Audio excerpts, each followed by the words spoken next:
Audiobook Academy. Book Summary. The Adventures of Huckleberry Finn. By Mark Twain. When it comes to satire, the novel The Adventures of Huckleberry Finn has many characters and many events that take place throughout the lengthy work. Huckleberry Finn's exploits receive the most attention from the novel's author. In the novel, a little boy's summertime exploits on the Mississippi River are the focus.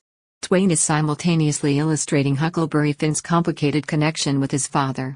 Alcoholism is an issue that is prevalent in society, and it has serious implications, thus the author used his father's image to illustrate this point. Huckleberry Finn had a difficult childhood because to his father's erratic behavior. As a supporting element in the narrative, slavery is also prevalent at the time. The work is set in the era in which the author lived. Throughout the narrative, there are several amusing scenes that add life and authenticity to the story. Remember that this novel is also critical of American culture and human relationships at the time it was written. It is Huck's job to serve as a reminder about how adventures of Tom Sawyer ended with the treasure that Tom and Huck unearthed from the cave. Judge Thatcher advised Huck and Tom to invest their $6,000 in a way that would earn them $1 in interest per day. A widow woman, Douglas, seeks to educate her son, Huck, with the help of her sister, and the story continues. When Tom Sawyer warns Huck that he will put him back with the robbers if he doesn't return, Huck decides to return. When Huck came and dressed her husband in elegant clothing, the widow broke down in tears. Huck was able to sneak out of the home after everyone had gone to sleep, but almost got caught by Miss Watson's Jim. He'd have to wait until Jim was well asleep before he could go in. In order to go to the cave, Tom and Huck went down to the river and sailed in a boat with a group of boys. Tom Sawyer was the name of the group they formed. They returned to their homes after swearing an oath of allegiance and appointing Tom as their leader. Winter arrived after only a few short months. Huck was getting used to going back to school, but he was having trouble getting used to sleeping in his own bed. He would walk into the woods to sleep under the stars on occasion, just to be able to rest. He awoke one morning to find footprints in the snow, and he was terrified that they belonged to his abusive father.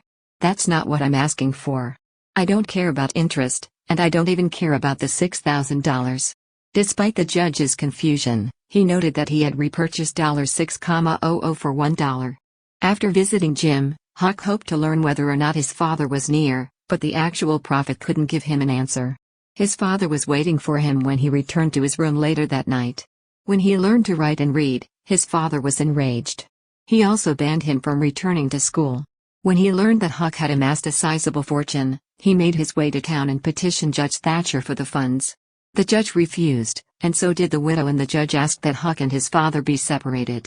A new judge had just arrived, and his first item of business was to order all families to remain together. Huck was beaten up by Thatcher's father because he refused to quit school.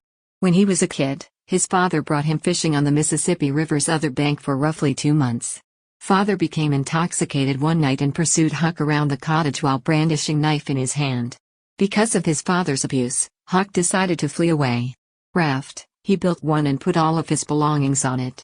To get her to go to the river, he shot her with his gun and pulled her to the cottage. He was laying the groundwork for everyone to assume that he had been murdered and thrown into the river by a gang of robbers. In order to reach Jackson's Island, he boarded his raft and began paddling. He awoke the next morning to a pier full of people and a scream. In order for the river to bring his body to the surface, they fired out of the cannon. His father, Judge Thatcher, and many others popped into his head. That's when he realized how far away they were from him and how quiet it became. Jim, a fugitive from Miss Watson's wrath, had escaped the island and was looking for a buyer for $800. Friendship blossomed between them. Huck headed into town for a meal and to catch up on the latest events. So that no one would know him, he disguised himself as a girl. Now that the authorities believe Jim killed Huck, a prize is being offered to whoever can locate him first. Before they knew it, Huck had run over to Jim and the two of them were heading down the river. How did Jim and the raft manage to go through St. Louis? They had to make their own tent. Even though Huck was in charge of getting the groceries, he insisted that they go for a stroll around town afterward. It was an adventure for him. The robbers were on a boat when they heard voices and saw them. Because he extorted money from them, one of them was tied up and the other two were threatening to kill him.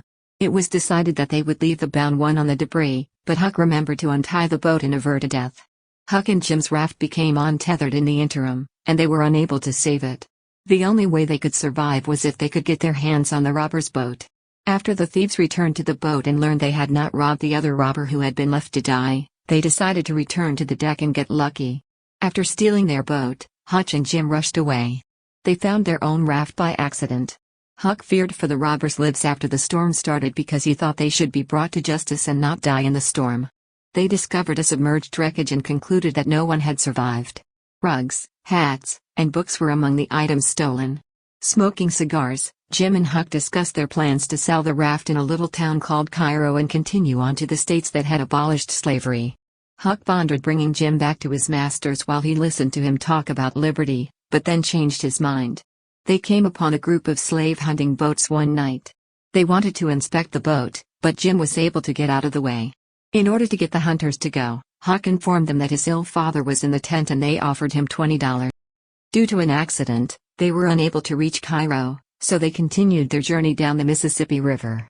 When Huck wasn't around, they sold Jim to a farmer after allowing two strange men to board the raft. A young child who Huck met while on the hunt for him informed him that Mr. Phelps' farm had a slave on it. Because Phelps was his uncle, Huck made his way to the farm, where everyone was expecting Tom Sawyer to show up any minute now. After a short time, Tom appeared and shielded Huck from harm by introducing himself as Sid Sawyer, Tom's cousin. The fact that Aunt Sally hadn't seen her nephews in a long time made no one suspicious.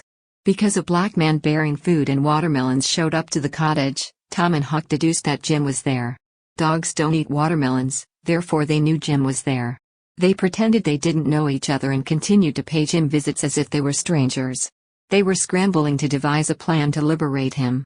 But Tom was shot and Jim nabbed again the following night. Jim had previously been declared free by Miss Watson in her bequest, so Tom admitted that Jim had already been set free. Tom resisted the urge to speak up since he was itching for a thrill. Finally, Jim got his comeuppance for tending to Tom when he was hurt. Judge Thatcher had preserved all of his money, and when Huck found out he was rich again, he was overjoyed. Because his father had died, he was no longer terrified of him. When Tom recovered and decided to embark on a new adventure among the Indians, Huck did the same when he learned that his Aunt Sally intended to adopt him. Biography of Mark Twain. Samuel Langhorne Clemens, better known by his pen name Mark Twain, was an American writer and humorist whose works have been read and admired by people of all ages. He dropped out of school at the age of 12 since he wasn't a good student. He was involved in a wide range of projects. Mark began his career as a printer before working on the Mississippi as a helmsman. After that, he worked as a gold digger, a journalist, a publisher, and a writer towards the end of it all. He was always on the go since he couldn't stay in one spot for long. That was the beginning of his career as a journalist. Having served in the Civil War as a volunteer, Mark Twain began working as a reporter, and he began writing under the pen name Mark Twain. He is widely regarded to have produced some of his best work in the 1980s, according to certain accounts. To name just a few, there's The Prince and the Pauper, Life on the Mississippi, and The Adventures of Tom Sawyer. He maintained a positive outlook and is noted for his humorous writings. He advocates for individual liberation and the pursuit of justice for all. Even though he had no formal education, he was able to demonstrate the American way of life. Thank you for listening in Audiobook Academy. Don't forget to subscribe and smash that like button for more content like this. See you in next video.